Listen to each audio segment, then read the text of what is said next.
Welcome to Run With It, Canada's running fitness and health program. On this month's episode, I was in conversation with Deb Drummond about her upcoming event called They Did It Tour. Check this out. The second day of class, I was sitting there. I can remember the picture. I could right now today remember what it looked like to look out her window. And I got all these tingles on the inside. I'm like, I'm going to do this the rest of my life. I am so excited. And what happened is I had a moment of commerce. That's what I believe. It's like when I saw my mother, she used to take me along and she was a Tupperware lady and I used to watch these circles of commerce and I was enthralled and I was excited. So I had a moment of commerce and I'm like, I could stay home. I could take care of my daughter. I could do this business. And I started writing out the numbers and I'm like, I could make this work. And I got super excited.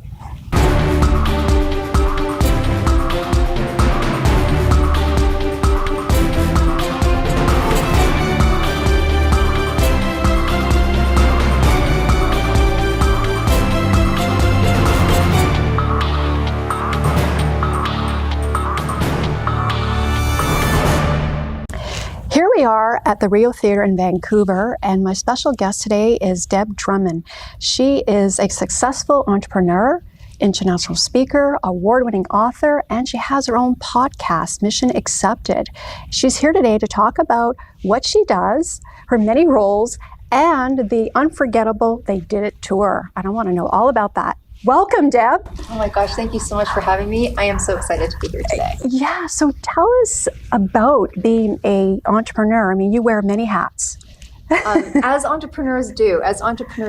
But yes, I've been an entrepreneur.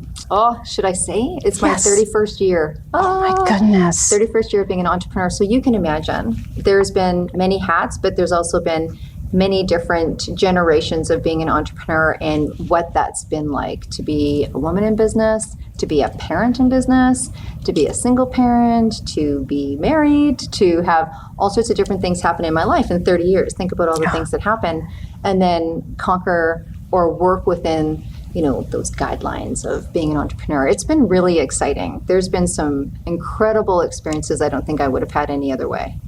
What drives you? I mean... Well, should I tell you? Should I tell you the story that my mother tells everybody? Okay. At 2 years old, I used to be, I was in a crib, and apparently I used to hop my crib over to the window, pop it up, and I would go out the window, and we lived in one of those big character homes, and I would shimmy myself down how many flights of stairs, and I would make my way. I'd dig a hole under the fence, and the neighbors would say, Lucky, that's my mother's name. Lucky, she's going down the street again. So I think I have a natural drive. I'm just going to say I have a natural drive. But I think what makes me really excited, I really still to this day, when I'm talking to an entrepreneur or I'm mentoring or there's a new project that comes across my desk, it's almost like an automatic response. I just get excited. I think can I say that I'm addicted to the world of possibilities? I'm like, what's next? Yeah. Yes, because, you created 2 companies, right? At such a young age. Can you tell us about that? Sure. It kind of happened, I don't know if I want to say it happened by mistake. Sometimes I think we go after the world of entrepreneurship or business, and sometimes I think it finds us. And so coming from, being in the music scene for a long time, deciding to go into health and wellness, I found myself through a very serendipitous experience. I found myself in the living room of this amazing woman teaching massage. And because I was pregnant with my daughter, I couldn't be in the regular class because we're talking 29, 30 years ago. And so she wanted to make sure that she had a smaller class because I was pregnant. I'm like, okay. Yeah. The second day of class, I was sitting there. I can remember the picture. I could right now today remember what it looked like to look out her window. And I got all these tingles on the inside. I'm like, I'm going to do this the rest of my life. I am so excited. And what happened is I had a moment of commerce. That's what I believe. It's like when I saw my mother, she used to take me along and she was a Tupperware lady and I used to watch these circles of commerce and I was enthralled and I was excited. So I had a moment of commerce and I'm like, I could stay home. I could take care of my daughter. I could do this business. And I started writing out the numbers and I'm like, I could make this work. And I got super excited. Now, I can't say that my daughter's father was as excited as I was because he didn't even like massage. He's like, what are you doing? I thought this was just a little hobby thing. But anyways, that's what embarked my first massage company. And then very short after, being a formulator, I studied aromatherapy and Ayurveda. So I created 300 products and took them across the world because I thought everybody needed to learn about natural health. I was about 20 years before my time. And then I'm like, I teach about gemstones, and gemstones are a part of Ayurveda. We actually grind them up and take them internally for their properties. So who doesn't love gemstone jewelry? So if I'm doing an aromatherapy home party company, let's do a jewelry one too. I mean, I didn't know to stop myself, and I'm glad. It all came and went in together. And honestly, I was in my 20s. I had a lot of energy. Yeah, so you never stop. Now you're combining your passion for music, fitness, and health, because you're doing this next project, which is the Unforgettable They Did It tour. Yes. How exciting. Can you tell us about that?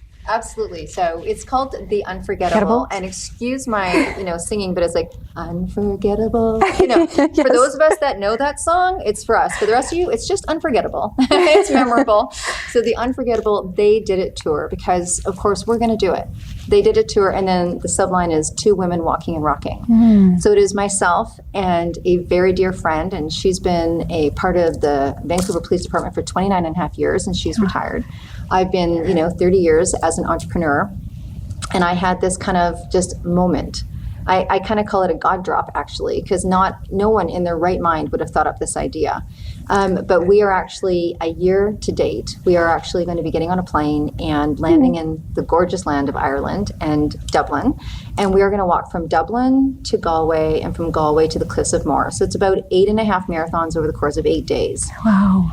Now, we both love music. We both believe in the power of music. It's been a big part of my life ever since I used to sit around and watch Glenn Campbell on Saturday nights with my family when I was, let's say, very young. So I've had my own experiences with music. I believe that most people have. And just with everything that's gone on, we feel like we wanted to turn this into a fundraiser, and we're going to donate all proceeds from all of the events that we do. And we have a beautiful website people can donate to the music industry. Wow, that's wonderful. But was there a pivotal moment that you said, I have to do this, I want to do this, I need to do this? So truthfully, I was walking across the bridge. I was walking across the bridge to go meet my girlfriend Tammy to walk, because we'd done a lot of that. I don't know about you, but there's been a lot of walking in the last, So I was just going to go, meet my gal pal and go for a walk. And I literally was walking across the Broad Street Bridge, and I was about halfway through. And it's that moment in time, just kind of like when I knew when I was in that massage class. And I literally can still feel the warmth of the sun on my face, and I'm halfway through. And I heard literally someone screamed at me, "It's time," like this. And it startled me, and I looked to see if someone was there. And it wasn't. And I instantly knew, without a shadow of a doubt, I need to do a marathon and donate the money. It just was, it was nanoseconds. So I can't say that I thought it myself. I just had it happen. And then I was like, okay, I knew I wanted to do a marathon before I was 40, and I did that. Yes. And that was something that I wanted to do. This just came to me. And so I had this immediate response is, I'm going to donate the money, and it's going to be in Ireland. And I thought, I just talked to a few friends of mine. They've got some extra money. I'm going to talk them out of it. And we're going to go donate it, to the charities that I felt was, music and what have you. So it was really just like that. And then a couple of days later, I was visiting my daughter who lives out in Mission, and my girlfriend who's now part of it with me. We were driving back, and I said, I think, what I'll do is I'll walk from Dublin and to Galway and to Cliffs of Moher, and because I love Ireland and I've been there many times and I've done it by myself. So she's like, I'll do it with you. And I'm like, okay. Nice. Now I hadn't figured out, it was 8 marathons. We hadn't figured anything out. And I was like, it just felt right when she said, I'll do it with you. And then we went home and started measuring it out. I was like, ooh, well, look at that. This is not any small feat. And then honestly, it just started picking up its own momentum. So we didn't sit down. We didn't make a decision. It kind of came, and then I'm like, well, let's do it here. Okay. And it was just this onslaught of say yes, say yes, say yes, say yes. And here we are 15 months later. So that wasn't last May, it was the May before. It's been going on a long time, and website building and Facebook building and talking to people and yeah. How are you preparing for it? Right. So you mean physically? Yes.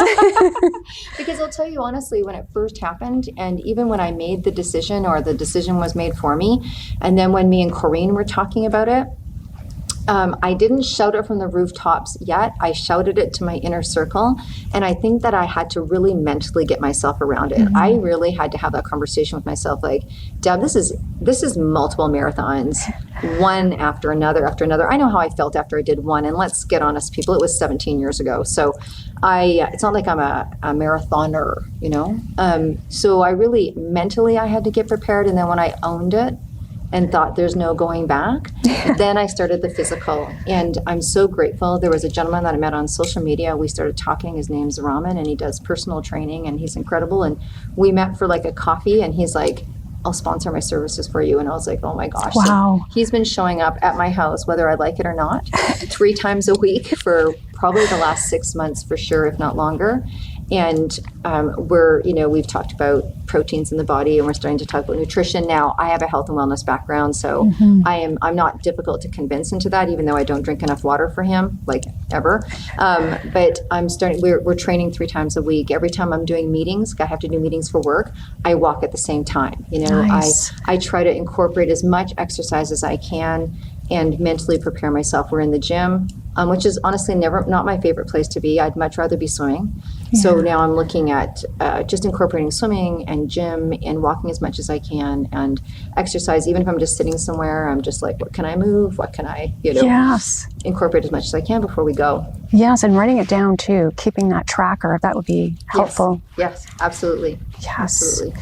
So tell us who's involved. Oh, wow. Okay. So there's a lot of people involved from sideline cheering on, but right now there's an amazing woman that's coming on as the project manager, Laura Nanoon, and I met her because my media company went and did stage interviews of all the artists down at Art Vancouver. And so that was the first project that we did together because she project managed that. So she came on board, and the beautiful thing is that she's from Ireland. Oh, she's from Ireland. wow. She lives in Vancouver. She's also an artist, so she understands, the creative. So she's project managing. Myself and Corinne are working extensively, not just hard about getting ourselves together, but there's also 2 assistants, full-time assistants that are on the project right now. We've had, a good friend of mine, Lucas, give us an incredible grace on the website. So the website's been built. So we have a media team on in that sense for media and PR and relations. We've been working with Laura, and I've been working with Charmaine Hammond, who's been really wonderful, giving us advice in terms of sponsorship and the things that sponsors. And that's also Laura's forte. So the sponsorship package is just getting approved this week.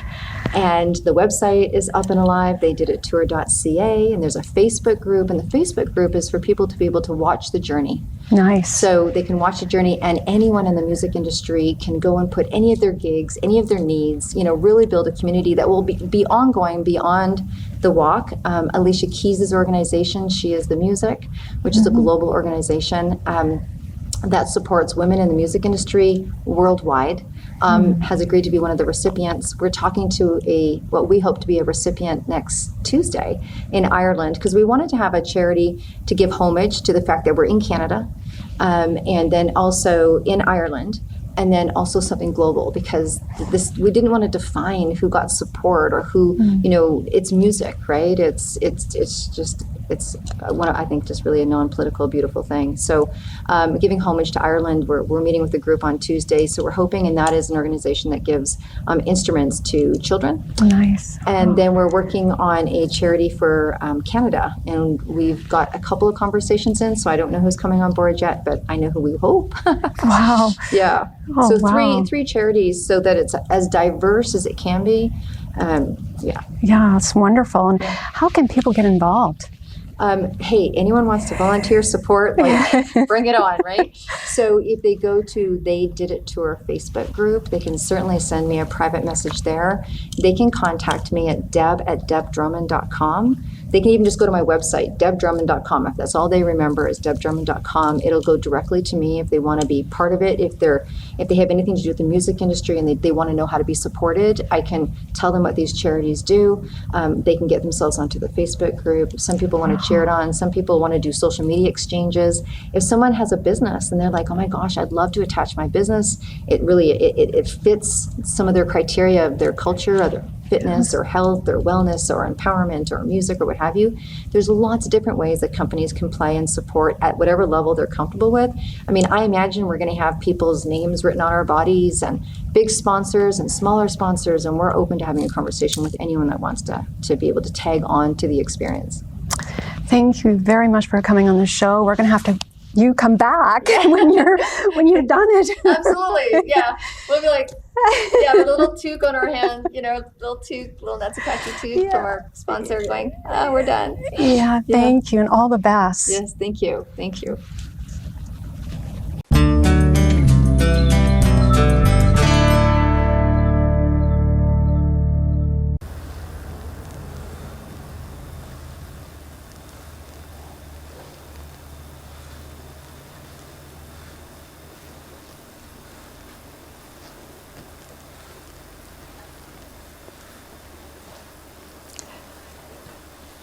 Hi everyone. With the fall season here, we're dealing with cooler temperatures and less light. So it can be a challenge to get outside or maintain your fitness. So before you start an exercise program, see a doctor. Here are my top 5 motivational tips. Are you ready? Number 1, set a goal.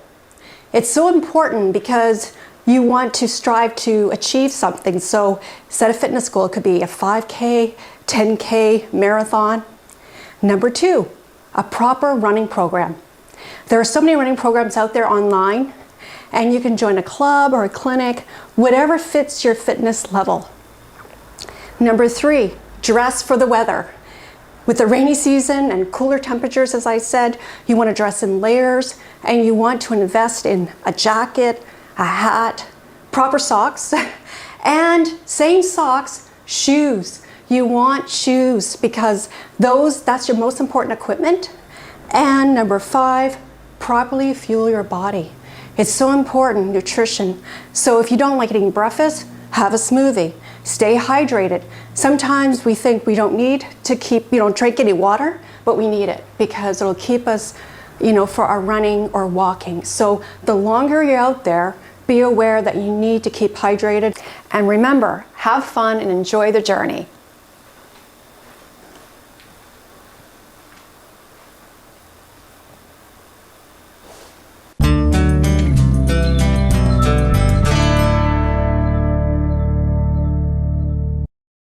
The Lower Mainland has a number of scenic parks with walking, running, and bike trails that are open all year long. Here are just a few of these areas.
For more information on any of these beautiful parks, please check the city's websites.